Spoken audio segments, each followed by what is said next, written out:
Hi అండి. అందరూ ఎలా ఉన్నారు? బాగున్నారా? ఇది నా మార్నింగ్ మినీ వ్లాగ్ అండి. మార్నింగ్ రొటీన్ అండి. మార్నింగ్ కుకింగ్ ప్రాసెస్ అండి ఇది. ఈరోజు చిక్కుడుకాయ కూర, పప్పుచారు, కీరదోసకాయ పచ్చడి చేయబోతున్నానండి. ఈ వీడియోలో చూపించబోతున్నాను. ముందుగా చిక్కుడుకాయ కూర చూస్తామండి. చిక్కుడుకాయ కూర కోసం చిక్కుడుకాయలని శుభ్రంగా కడుక్కొని సన్నగా కట్ చేసుకొని స్టవ్ పైన బాణలు పెట్టుకొని నీళ్లు వేసి చిక్కుడుకాయ ముక్కలు వేసి, చిక్కుడుకాయ ముక్కలు ఉడకడానికి టైం పడుతుంది కదండి. కాసేపు మూత పెట్టుకుంటే తొందరగా మగ్గుతాయండి చిక్కుడుకాయలు.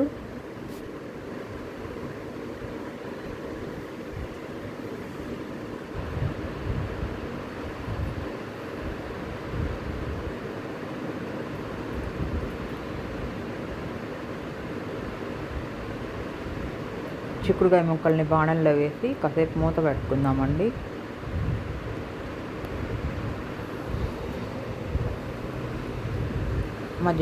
మధ్య మధ్యలో మూత తీసి చూసుకుంటున్నానండి ఉడికాయా లేదా అని. కలిపెట్టుకుంటూ ఉండాలి మధ్య మధ్యలో. కొంచెం చిక్కుడుకాయలు ఉడికాయనంగా అప్పుడు సాల్ట్ వేసుకుంటానండి. ఈ లోపల పప్పుచారు కోసం కుక్కర్లో కందిపప్పు వేసి శుభ్రంగా కడుక్కొని పప్పులో కొద్దిగా కట్ చేసిన టమాటా వేసానండి. వేసి నీళ్ళు పోసి స్టవ్ పైన పెట్టి ఉడకబెడుతున్నానండి.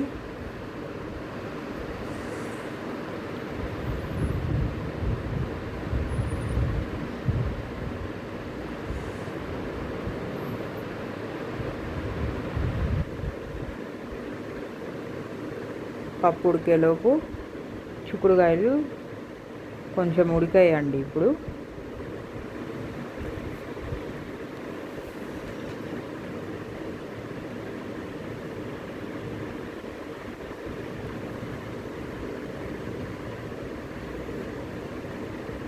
ఇప్పుడు కొద్దిగా ఉడికాక చిక్కుడుకాయలు సాల్ట్ వేసుకుంటామండి. కొద్దిగా సాల్ట్ వేసుకొని బాగా కలిపెట్టుకుంటే చిక్కుడుకాయలకి సాల్ట్ పడుతుందండి.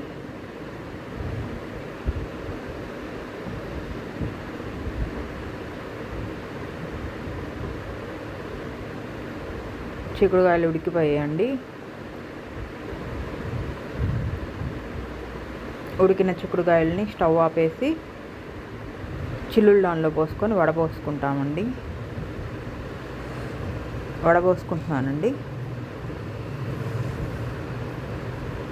ఇది చిక్కుడుకాయ ఆవబెట్టి కూర అండి చేసేది నేను ఇప్పుడు. ఈరోజు ఈ కూర చాలా బాగుంటుంది టేస్ట్. ఈ లోపల ఒక మిక్సీ జార్ తీసుకొని అందులో కట్ చేసిన కొబ్బరి, సాల్ట్, కొద్దిగా కారం, కొద్దిగా ఆవాలు వేసుకొని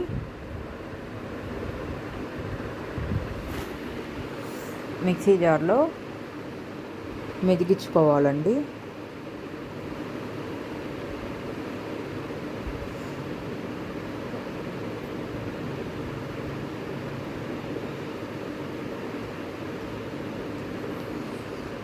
ఈ లోపల స్టవ్ పైన బాణాలు పెట్టుకొని కూర తిరగమాత కోసం అండి నూనె వేసి, నూనె వేడయ్యాక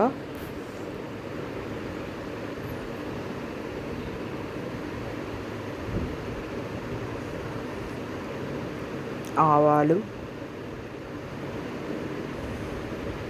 పచ్చిశనగపప్పు, మినపప్పు వేసుకొని అవి కొంచెం వేగాక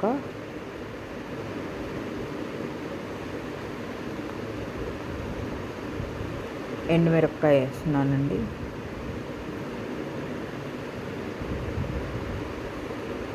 అందులోనే కొంచెం పసుపు వేసానండి. ఉడికించుకున్న చిక్కుడుకాయ ముక్కలు కూడా వేసానండి.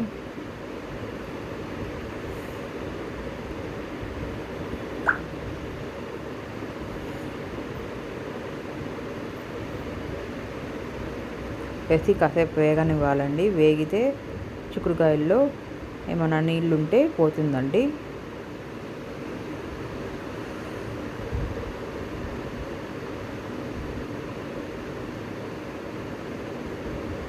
తడి ఉంటే పోతుంది కాసేపు వేగనిస్తే.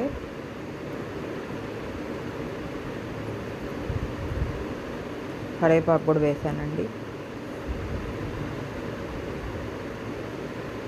కరివేపాకు తుంచి వేస్తే ఆ స్మెల్ బాగా కూరకు పడుతుందండి.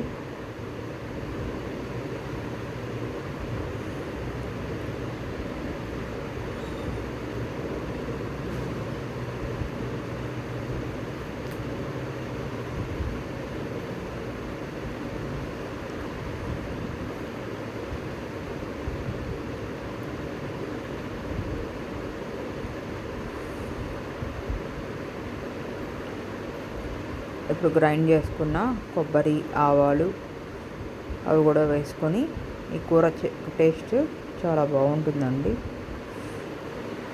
కొద్దిసేపు వేగనిస్తే బాగా కలిపెట్టుకొని కొద్దిసేపు వేగనిస్తే చిక్కుడుకాయ కూర రెడీ అయిపోయిందండి.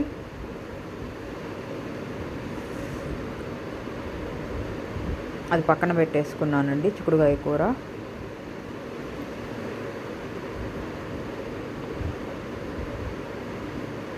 స్టవ్ ఆపేసి పక్కన పెట్టేసుకున్నాం.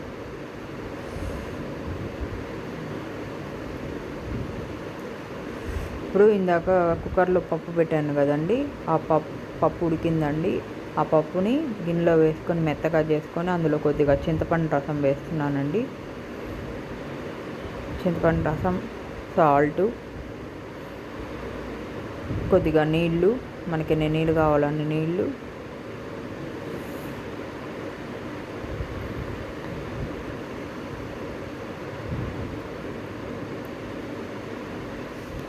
సాల్ట్,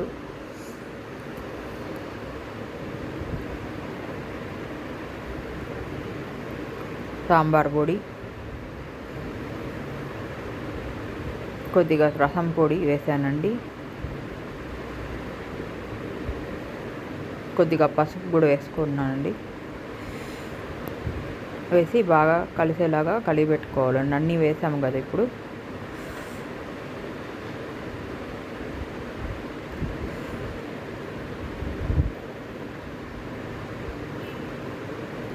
కాసేపు ఉడకనివ్వాలండి.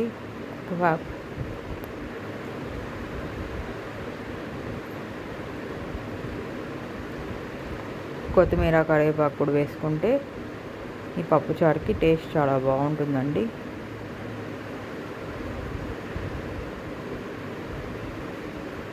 అది ఉడుకుతుంటుంది, ఈ లోపల పప్పుచారు ఉడుకుతుంటుంది. ఈ లోపల పప్పుచారుకి తిరగమాత కోసం, పైన తిరగమాత కోసం స్టవ్ పైన బాణాలు పెట్టుకొని నెయ్యి వేసుకుంటున్నానండి.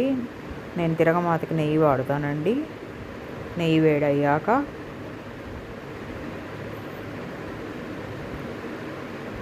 ఆవాలు వేసుకోవాలండి.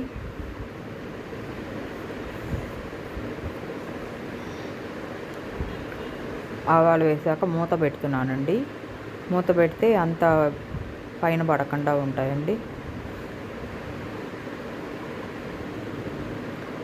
పప్పుచారు కూడా ఉడుకుతున్నదండి.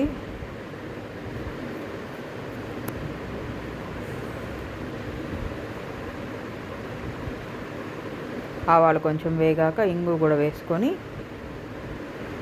ఆ తిరగమాతని ఉడుకుతున్న పప్పుచారులో వేసుకోవాలండి.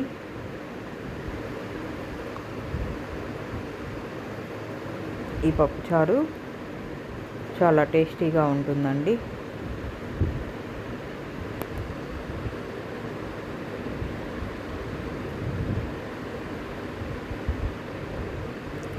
ఇప్పుడు కీరదోసకాయ పచ్చడి కోసం కీరదోసకాయని సన్నగా కట్ చేసుకొని అందులో కొద్దిగా తిరగమాత వేసుకున్నానండి, ఆవాలు తిరగమాత.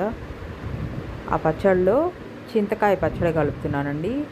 కీరదోసకాయల్లో చింతకాయ పచ్చడి కలిపితే టేస్ట్ చాలా బాగుంటుందండి. చూడండి పచ్చడి ఎంత కలర్ఫుల్గా ఎంత బాగా వచ్చిందో.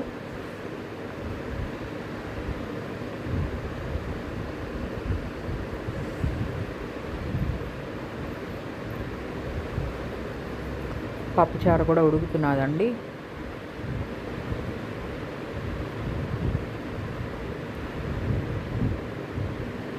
రెడీ అయిపోయిందండి పప్పుచారు. ఈరోజు ఈ లోపల అన్నం కూడా అయిపోయిందండి. అన్నం రైస్ కుక్కర్లో పెట్టేశాను. అన్నం కూడా రెడీ అయిపోయింది. పప్పుచారు, చిక్కుడుకాయ కూర, కీర దోసకాయ